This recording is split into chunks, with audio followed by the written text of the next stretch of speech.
안녕하세요. 지금 세계에서 가장 핫한 선수, 뜨거운 선수에 대한 모든 것을 분석해드립니다. 선수 풀스토리 집중 분석 스카우트 H. 국내 최고의 해외 축구 전문 기자, 분석 전문 기자 김현민 기자와 함께합니다. 예. 지금 대한민국이 네이마르로 뜨겁습니다. 네. 사실 네이마르 선수가 한참 뜨거웠던 시기는 조금 지나갔지만 한국에 왔어요. 예, 그리고 뭐 이제 놀이공원, 예. 에버랜드 가고 뭐 클럽 가고 막 이런 예. 걸로 좀 화제가 됐죠. 예. 굉장히 즐겁게 한국에 지내면서 호감도가 높아지고 있고 특히 그러면 그 마갈량이스가 예. 그런 얘기를 했죠, 인터뷰에서. 그러니까 롤러코스터 타는데 별로 타고 싶지 않은데 한 번도 타본 적이 예. 없어가지고 처음이자 마지막일 거다라고 하면서 네이마르가 전체가 다 타야 된다. 예. 그래가지고 억지로 탔는데 더 이상은 안 탈 거다라고 예. 그렇게 얘기도 했었죠. 그러니까 네이마르가 어찌됐든 이제 브라질의 리더로서 뭔가 면모를 보여주고 있고 뭐 거의 주장에 가까운 느낌인데요. 예. 이 네이마르와 이제 우리가 이제 격돌합니다. 6월 2일에 한국과 브라질의 경기를 앞두고 네이마르가 사실 바르셀로나에서 MSN 트리오로 한참 막 뜨거울 때는 메시, 호날두를 이을 정말 차세대 축구 황제다. 예. 이런 얘기를 들었고 저 역시 좀 기대를 했었거든요. 거기다가 어쨌건 간에 그 파리로 처음 넘어갔을 때만 하더라도 만약에 이제 홀로서기에 성공한다면은 차기 발롱도르 1순위 후보로 불렸었죠. 그렇죠. 예. 사실 뭐 호날두 메시가 독식하던 그 발롱도르 혹은 또 이제 뭐 네. 에이스 자리는 네이마르 것이다. 제가 사실 과거에 좀 부끄럽지만 이런 컬럼을 쓴 적도 있었어요. 호날두의 스타성과 메시의 창조성을 갖춘 선수다. 예. 왜냐면 스타성이 있는 메시니까. 네이마르. 네이마르가. 예, 스타성이 그렇죠. 있는 선수니까 그런 느낌이 있었는데 예. 어찌 됐거나 현재로서는 조금 떨어진 느낌이 있단 말이에요. 그렇죠. 예, 기대만큼 예. 되지는 못했죠. 예. 그 과정이 결국에는 프랑스 리그에 갔기 때문이 아니냐 이런 분석들이 있는데 예. 그렇다면 네이마르가 정말로 떨어졌느냐 예. 또 손흥민 선수와 나란히 1992년생 선수로서 세계 축구를 이끌어가는 전성기를 맞이했는데 네이마르의 현주소는 어떤지 지금부터 살펴보도록 하겠습니다. 예. 일단 저희가 이제 제목에서 뽑았듯이 프랑스 리그에서 특히 지난 2021-2022 시즌 네이마르 어땠느냐 한번 돌아봅시다. 예, 뭐 일단 기록을 보시면 아시겠지만 리그왕에서 22경기 출전해가지고 13골 6동. 뭐 그러니까 공격 생산성까지는 완전히 나쁜 건 예, 아니었어요. 거의 뭐 경기당 한 개의 공격 포인트를 그래도 얻었네요. 예, 하지만 문제는 이제 출전 시간이 너무 부족했다. 예. 뭐 이런 것들이 있겠죠. 예, 근데 뭐 조금 더 자세한 건 뒤에 얘기를 더 하도록 하고요. 예, 일단 이건 소파스코어에서의 평점인 거거든요. 예, 기록 그러니까 기준이죠. 예, 약간 좀 통계 기준으로 해가지고 내리는 건데, 여기서 7.46점으로 리그왕 전체 선수들 중에서 5위에 위치했습니다. 예, 뭐 보통 5위라고 하면 나쁜 건 아니겠지만 네이마르가 5위다. 이건 예. 조금 문제가 있죠. 네이마르는 항상 1, 2위였죠. 은바페와 예. 함께 1위 자리 놓고 둘이서 경쟁을 했었는데, 5위까지 밀려났다라는 거는 조금 아쉬운 거라고 할 수 있겠습니다. 예, 그리고 이제 골 같은 경우는 13골로 9위. 9위면 거의 황의조 선수랑도 큰 차이가 안 나는 또 기록이에요. 그렇죠. 예. 그러니까 조금 이거는 많이 아쉬운 기록이라고 할 수 있겠고요. 물론 뭐 출전 시간이 적다라고 예. 하더라도 그럼에도 어쨌건 경기당 찬스 메이킹 자체는 2.8회로 메시보다도 위인 3위를 기록을 하긴 했었습니다. 그래도 이제 곡 득점은 들었지만 뭔가 경기 중에 기회를 만들어내고 플레이를 아예 못하고 이런 건 아니다. 이렇게 볼 수가 있겠고요. 예, 무엇보다도 이제 빅 찬스 메이킹도 15회로 5위였는데요. 이게 그러니까 출전 시간 당후 따지면요 0.68회로 전체 1위였어요. 출전 시간이 적어서 그런 거 지금 은바페가 0.66회였거든요. 전체 기록으로 봤을 때는 뭐 은바페, 메시, M&M 트레어 중에 그 이 두 선수가 더 높았지만 출전 시간으로 따진다면 그 임팩트가 네이마르가 떨어졌던 건 아니다. 네이마르도 잘하긴 잘했다. 이렇게 볼 수 있는 거네요. 그러니까 뭐 찬스 메이킹적인 부분에서는 상당히 좋은 모습을 보여줬다라고 할 수 있겠는데요. 문제는 이제 드리블이 많이 떨어진 거죠. 사실 네이마르 하면 현란한 드리블이 최고 장점이었잖아요. 그리고 독보적이었거든요. 리그왕에서. 근데 이제 이번 시즌에는 경기당 2.6회로 4위인 것도 조금 아쉬운 건데 더 큰 문제가 성공률이에요. 드리블 성공률이 46%. 그러면은 뭐 두 번 중에 한 번 이상이 거의 실패했다. 지금 잘 뺏긴다. 거기다가 어쨌건 간에 1위부터 10위까지 있는 선수들 중에서는 2위 소피앙 부팔 다음으로 떨어지는 수치거든요. 네이마르의 드리블이 안 통하기 시작한다. 그렇기 때문에 지금 네이마르가 예전만 못하다는 얘기가 나오고 있는데 지금 올 시즌에 많이 출전하지 못한 이유는 결국 부상이죠. 부상도 있는데 거기다가 29라운드까지는 굉장히 부진했었어요. 29라운드까지 15경기에 출전해가지고 5골 3도움에 그치면서 비판의 도마 위에 엄청 오르내렸었거든요. 하지만 그래도 시즌 마지막 9경기 중에 7경기에 출전해가지고 전 경기 공격 포인트를 올리면서 8골 3도움. 이것 때문에 그나마 그가 체면을 살릴 수 있었던 거였거든요. 네, 사실은 전체 기록 중에 뒷부분에 많이 몰려있는데, 네. 어떻게 보면 이제 역대 최악의 시즌이 될 수 있었던 거네요. 네, 그러니까 솔직히 말하면 위험했던 시즌이었어요. 그것 때문에 욕도 많이 먹었었고, 솔직히 말하면. 그래서 네이마르 무용론들도 나오고, 예, 네이마르가 이제는 맛이 갔다. 이런 얘기들이 프랑스 쪽에서 많이 나왔었죠. 이게 기분 탓이 아니라, 프랑스 리그에 갔기 때문이 아니라, 프랑스 리그에서도 최근에는 정말 부진했다. 그렇기 네. 때문에 네이마르가 요즘에는 그렇게 화제가 안 되고 있는데, 네. 그래도 뭐 꾸준히 파리에 있었어요. 네. 그것도 어쨌건 간에 마지막 특히 메스하고의 경기에서 최종전에서 이제 골을 넣으면서 그 파리 생제르맹 선수 역대로는 5번째로 공식 대회 100호골의 기록을 하기에 이르렀죠. 예. 네, 그 파리에서도 뭐 족적을 남기긴 남겼고요. 문제는 이제 파리에서는 그런 리그왕이라든지 뭐 그게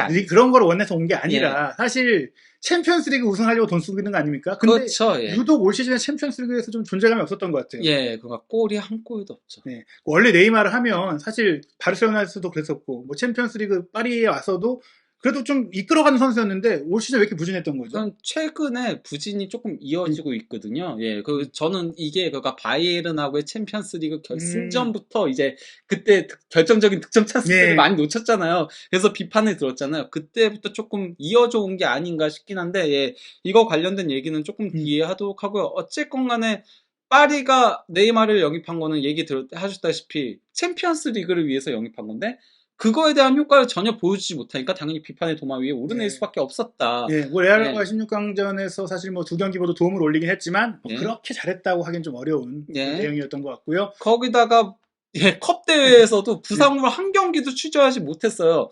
그러다 보니까 이제 파리 생제르맹이 리라고의 이제 저 밑에 트로페데스 샹피옹이 이제 그 슈퍼컵이거든요. 예, 슈퍼컵에서도 0대1로 패하면서 우승 트로피를 리라한테 넘겨줬고요. 그리고 이제 쿠프 드 프랑스는 이게 프랑스의 FA컵이라고 할 수 있는데 결국 16강전에서 조기 광탈을 했죠, 니스한테. 예, 그러면서 사실 뭐 포체티노 감독의 그 비판도 굉장히 거셌던 것 같은 시즌이었는데요. 리그왕 진출 이후 그렇다면 올 시즌은 어느 정도였을까? 리그왕에서 꾸준히 못했던 건가? 전체 기록은 어떤가요? 네, 뭐 그가 통산 성적 자체는 좋아요. 92경기에 출전해가지고 69골 39도움. 와, 어마어마한데요? 예, 이게 그러니까 공격 포인트가 108개거든요. 그러면은 이제 경기당 1.2개의 공격 포인트를 적립한 거예요. 근데 여기서의 문제가 뭐냐면요, 파리 생제르맹 이후 부상으로 너무 많은 경기를 결장하고 있다는 것도 있고요. 예, 그리고 또 이게 그러니까 경기 숫자가 92경기잖아요.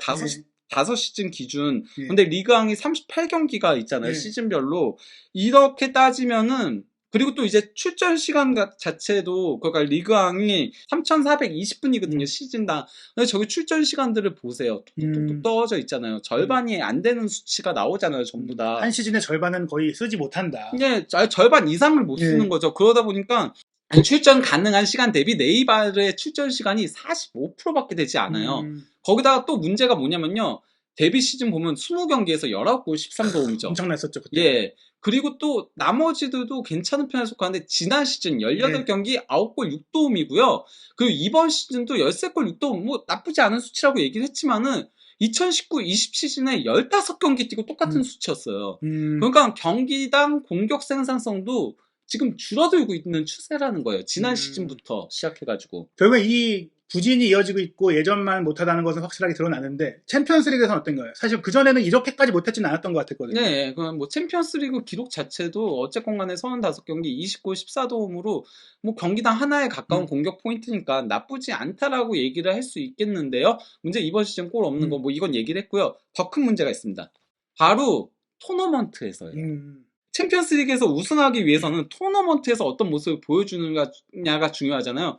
이 빨간색 표시가 토너먼트 경기들인 거예요. 파리 생제르맹의 토너먼트 경기들인데 파리 생제르맹이 네이마르가 오고 토너먼트 총 17경기를 치렀는데 이 중 네이마르는 12경기에 출전을 했고요. 그가 부상 후 5경기를 결장을 한 것도 있는데 무엇보다도 2골 4도움에 그쳤어요.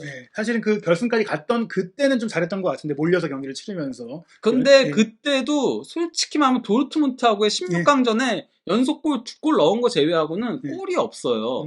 거기다가 특히 바이에른전에 저때 굉장히 득점 찬스들 놓쳐가지고 2골을 넣을 수 있었는데 최소. 그래서 0대1로 패하면서 비판의 도마 위에 오르내렸고 보시면은 그러니까 아탈란타전부터 골이 없어요. 그리고 그냥 챔피언스리그 본선만 놓고 보더라도 바르셀로나하고의 16강 저때 뭐 부상 빠졌다고 하더라도 바이에른하고의 8강전부터 쭉 골이 없어요. 네, 계속 없네요. 네, 그러니까 챔피언스리그를 위해 영입한 선수인데 챔피언스리그에서 아무런 효과를 발휘하지 못했다. 네. 이게 네이마르가 최근에 그 파리 생제르맹에서 비판을 듣고 있는 주된 요소로 작용을 하고 있거든요. 네, 2020년 이후 득점이 없습니다. 네, 그래서 토너먼트에서 약한 게 아니냐 이런 지적들이 나오고 있는 거죠. 네, 돌아보면 또 네이마르 입장에서도 답답할 수 있는 게 열심히 본인이 와서 잘했고 특히 첫 시즌에는 그 임팩트를 보여줬고 완전히 엄청난 임팩트였어. 리그왕이 재밌어 보였잖아요. 막 화려해 보였고 근데 이런 집중 견제 계속 담근다 뭐 때린다 사실 메시 선수도 처음 갔을 때 막 맞고 그랬잖아요. 특히 네이마르는 경기장에서 싸우는 일이 비일비재했던 게 저도 기억이 나고 그러다 보니까 맞아요. 아무래도 실력을 발휘하지 못하게 된 거 아니냐 그거 아니냐 이런 얘기들도 있어요. 특히 그가 고질적인 발목 부상이 문제가 있었거든요. 이거는 이제 이번 시즌에 있었던 경기였는데 거기서 이제 발목이 완전히 꺾이는 게 보일 정도죠. 저렇게 그러니까 태클 당한 건데 이게 그러니까 네이마르가 파리 생제르맹 와가지고 부상을 당했던 부위들이거든요. 보면은 진짜 거의 뭐 온몸이 부상이라고 할 수 있을 정도로 여기저기 부상을 많이 당했는데요. 이제 뭐 네이마르의 부상 이력들을 조금 파리 생제르맹에서 보자면은 이게 그러니까 저기 2017-18 시즌까지의 기록들을 보면요. 파리 생제르맹에서 5시즌 동안 공식 대회 104경기에 그 결장을 했고요. 이걸 날짜로 따지면은 602일 결장이에요. 이렇게 되면은 시즌당 21경기 결장을 했고요. 121일 결장을 한 거예요. 시즌당. 한 해에 거의 3분의 1을 쉬었다라는 거니까 파리 생제르맹 입장에서는 절반 이상 쉬었어요. 왜냐면은 프리시즌이 있기 때문에 프리시즌까지 합쳤을 때. 그리고 네이마르는 대부분 태클에 의해서 부상을 당했다는 게 여기서도 보이는 거예요. 프리시즌 동안에 부상을 당했던 적은 거의 없다시피 하거든요. 결국에는 이제 상대의 그 거친 그 가격으로 인해 본인이 뭐 근육에 문제가 생긴 거나 많이 뛰었다거나 뭐 이런 게 아니라 그리고 담궜다라는 얘기인데요. 프랑스 리그가 원래 이렇게 거친가요? 근데 프랑스 리그가 거친 것도 있고요. 저는 그리고 또 이제 네이마르의 플레이 스타일도 볼을 끊는 유형이다 보니까 상대 태클에 이제 집중 견제를 받는 경향성이 있는데다가 또 이제 뭐 네이마르가 이거 뒤에 또 얘기가 나오겠지만은 헐리우드 액션을 좀 많이 하는 걸로 악명이 높잖아요. 이게 심판들이 예전에는 불러줬는데 이게 너무 악명이 높아지니까 잘 안 불기 시작하면서 그런 것들도 이제 문제로 조금 작용을 했다고 생각합니다. 근데 이게 그러니까 바르셀로나 시절은 안 그랬거든요. 바르셀로나 시절은 4시즌 동안 29경기에 147회 결장을 했어요. 이걸 그러면은 시즌당으로 따지면은 시즌당 7경기 결장한 거고요. 그 정도는 뭐 크진 않죠. 시즌당 37회 결장한 거예요. 그러니까 결장일 수가 거의 없다시피 했어요. 한 번 크게 이게 그것도 발목이었죠. 한 번 크게 2014년 1월에 부상 당했던 걸 제외하면은 부상을 거의 당하지 않았던 도리어 철강에 더 가까웠던 선수라고 할 수 있죠. 그렇죠. 많은 경기를 뛰면서 또 그 가자마자 잘했으니까. 근데 그 네이마르는 저는 그 부상이 많아진 데에는 아까 얘기 드렸던 그런 드리블적인 그런 요소들도 있다고 보고 또 헐리우드 그것도 좀 있었다라고 보고 또 이 선수가 뭐 완전 어렸을 때 산토스 시절부터 솔직히 말하면 혹사당했어요. 그렇죠. 많은 경기를 뛰었죠. 산토스, 그러니까 브라질 리그가 진짜 경기가 많아요. 리그 따로 있고 주리그가 또 따로 있어요. 1년에 리그를 2번 치르고 컵대회도 주 따로 있고 전국대회도 있고 그러니까요. 엄청나게 많은 경기를 치르는데 또 대표팀 경기도 엄청 많이 뛰어야 되고 브라질 리그 선수들은. 그래서 네이마르가 너무 어릴 때부터 혹사를 당했던 게 이제 와서 폐로 드러나는 게 아닌가라는 거죠. 그렇기 때문에 사실은 더 올 시즌이 좀 아쉬운 게 메시가 왔잖아요. 원래는 이제 메시를 만나러 다시 뭐 네이마르가 바르셀로나로 돌아간다 이런 얘기도 있었는데 메시가 왔어요. 그러면서 이제 역대급이다 이건. 메시, 음바페, 네이마르.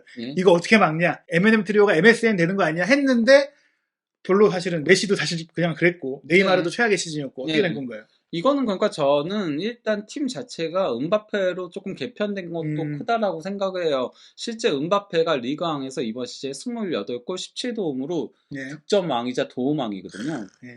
거의 음바페한테 맞춰져서 팀들이 돌아갔다라고 보거든요. 거기다가 파리 생제르맹은 중원에서의 볼 배급이 잘 안 되는 팀으로 유명하잖아요. 그러니까 물론 베라티라는 굉장히 좋은 미드필더가 있어요. 근데 베라티도 네이마르처럼 시즌의 절반 이상을 항상 부상으로 빠지는 선수거든요. 그러다 보니까 그럴 때면 이제 뭐 게에, 다닐루, 뭐 바이날도 막 이런 선수들에서 그리고 이번 시즌 파레데스는 거의 나오지 못했어요. 시즌 10경기도 못 뛰었나? 그 정도거든요. 파레데스가. 패스 공급해주는 선수가 없으니까 메시도 내려가고 네이마르도 내려가고 그리고 또 얘네들이 은바페의 보조자 역할을 하고 왜냐면 은바페는 파리의 황태자거든요. 그렇죠. 말 그대로. 그거랑 약간 비슷한 거예요. 첼시의 발락에 갔을 때 어쨌건 간에 첼시의 주축은 램파드잖아요. 그러다 보니까 발락이 거기서 이제 꾸준히 일을 해줄 수밖에 없었잖아요. 그건 어쩔 수 없는 거거든요. 그 팀의 아이콘이 있으면 거기한테 맞춰줘야 되기 때문에 그렇게 되었다라는 거죠.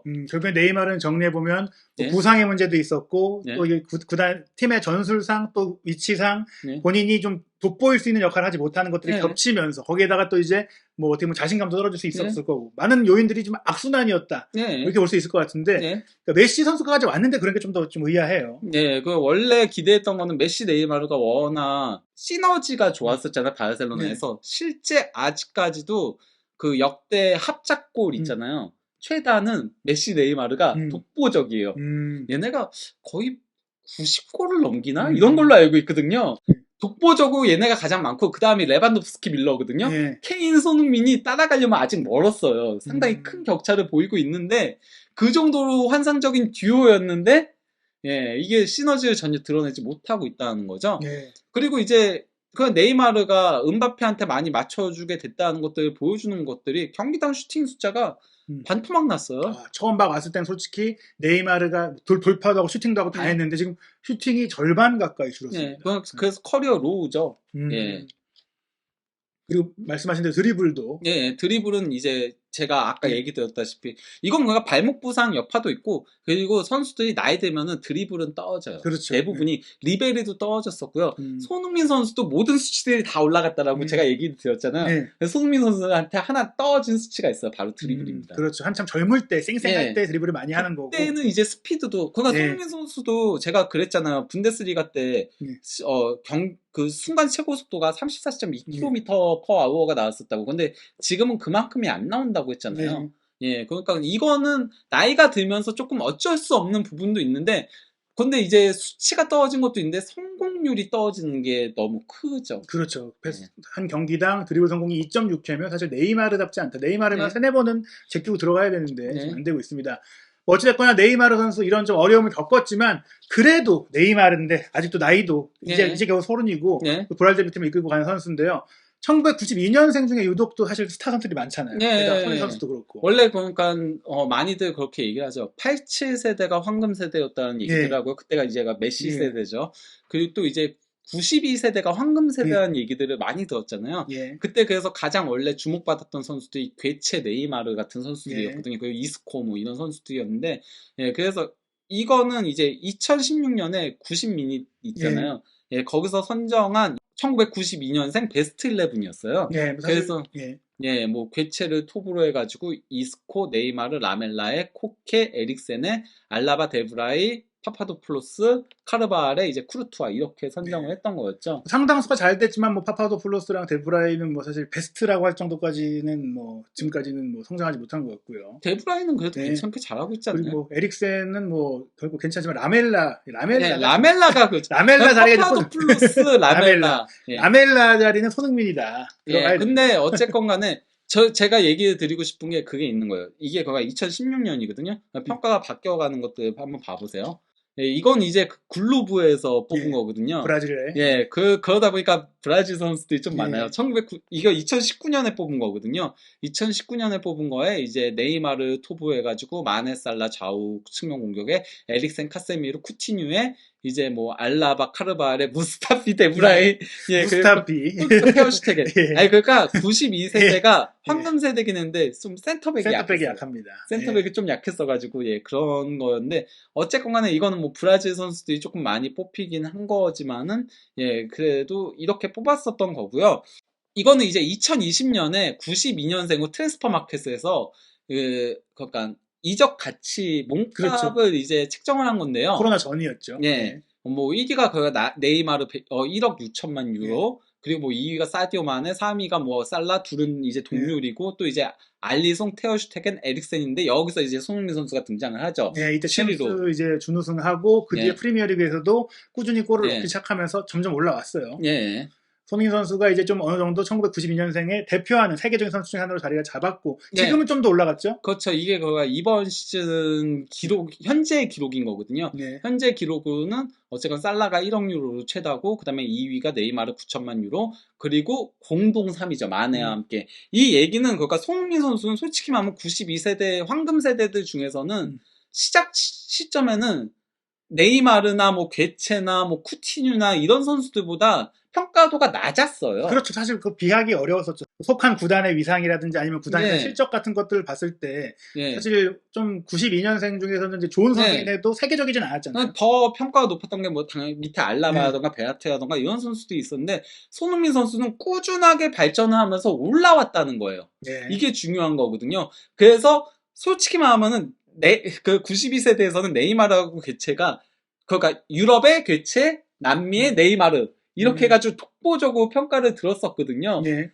그런데 이제는 네이마르가 도리어 내려와서 지금은 마침내 2위까지 내려온 거고요. 네. 손흥민 선수는 도리어 1000만 유로 차이까지 추격을 하는 데 성공했다. 이 정도까지면 거의 뭐 근거리에 있다고 볼 수 있고 네. 지금 솔직히 브라질과 한국의 맞대결을 넣었을 때 둘이 거의 팽팽하다, 비등비등하다, 대등하다고 봐도 좋지 않겠습니까?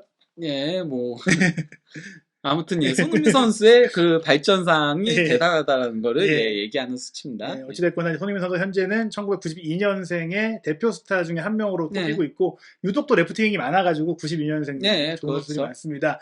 이제 EPL 득점왕을 차지했기 때문에 스포트라이트를 완전히 집중받고 있는 손흥민 선수 그리고 프랑스 리그앙에서도 역대 최악의 기록을 남긴 네이마르 맞대결을 펼치게 되는데요. 이 맞대결 경기는 아무래도 이제 소속팀도 소속팀이지만 대표팀에서의 또 상황도 다르잖아요. 네. 네이마르와 손흥민의 맞대결 이 경기에선 좀 어떻게 드러날 거라고 보시나요? 솔직히 말하면은 저는 브라질이 장기적으로는 비니시우스하고의 공존 때문에 네이마르를 톱으로 올려야 된다고 생각을 해요. 최근에 쓰기도 했죠, 톱으로. 네, 뭐 근데 현재로서는 비니시우스가 챔피언스 리그를 뛰고 왔기 때문에 네이마르가 왼쪽에서 나올 걸로 보이거든요. 실제 그 뭐 훈련 장면들 봐도 그 조끼를 안 입은 팀의 네이마르하고 히샬리송하고 같이 있더라고요. 그런 거 보면은 히샬리송 톱에 네이마르가 왼쪽으로 서서 나올 거라고 보는데 예, 두 선수가 어쨌건 간에 같은 포지션에서 어떤 모습을 보여줄지 상당히 기대가 된다라고 할 수 있겠는데 예, 뭐 여기서 이제 손흥민 선수는 아마도 그가 집중 견제에 당하긴 할 거예요.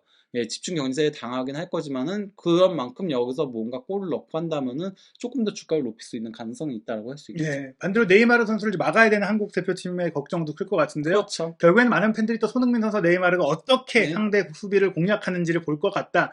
둘의 스타일이 완전히 다르지 않습니까? 네. 그리고 네이마르 같은 경우는 2013년에 왔을 때 그때 프리킥으로 골을 넣었었죠. 멋지게 넣었었죠. 예. 근데 이제 손흥민 선수는 당시에는 소집되지 않았던 상황이었기 때문에 뭐 이번 경기가 두 선수의 사실 제가 알기로는 첫 공식 맞대결이거든요. 그렇죠. 그래서 1992년생을 대표하는 두 선수의 맞대결 여러분들이 이제 6월 2일 저녁 8시 서울 월드 경기장에서 보실 수 있고 또 티켓을 못 구하신 분들은 TV조선이나 쿠팡플레이로 보실 수 있습니다. 이 경기 지켜보고 손흥민 선수 네이마르 1992년생 최고의 대결 결과도 한준TV에서 확인하시기 바랍니다. 네이마르 선수에 대한 모든 이야기 여기서 끝이 아닙니다. 네이마르 선수의 프로 커리어 풀스토리 그리고 인생 풀스토리와 브라질 대표팀의 이야기까지 기대해 주시기 바랍니다.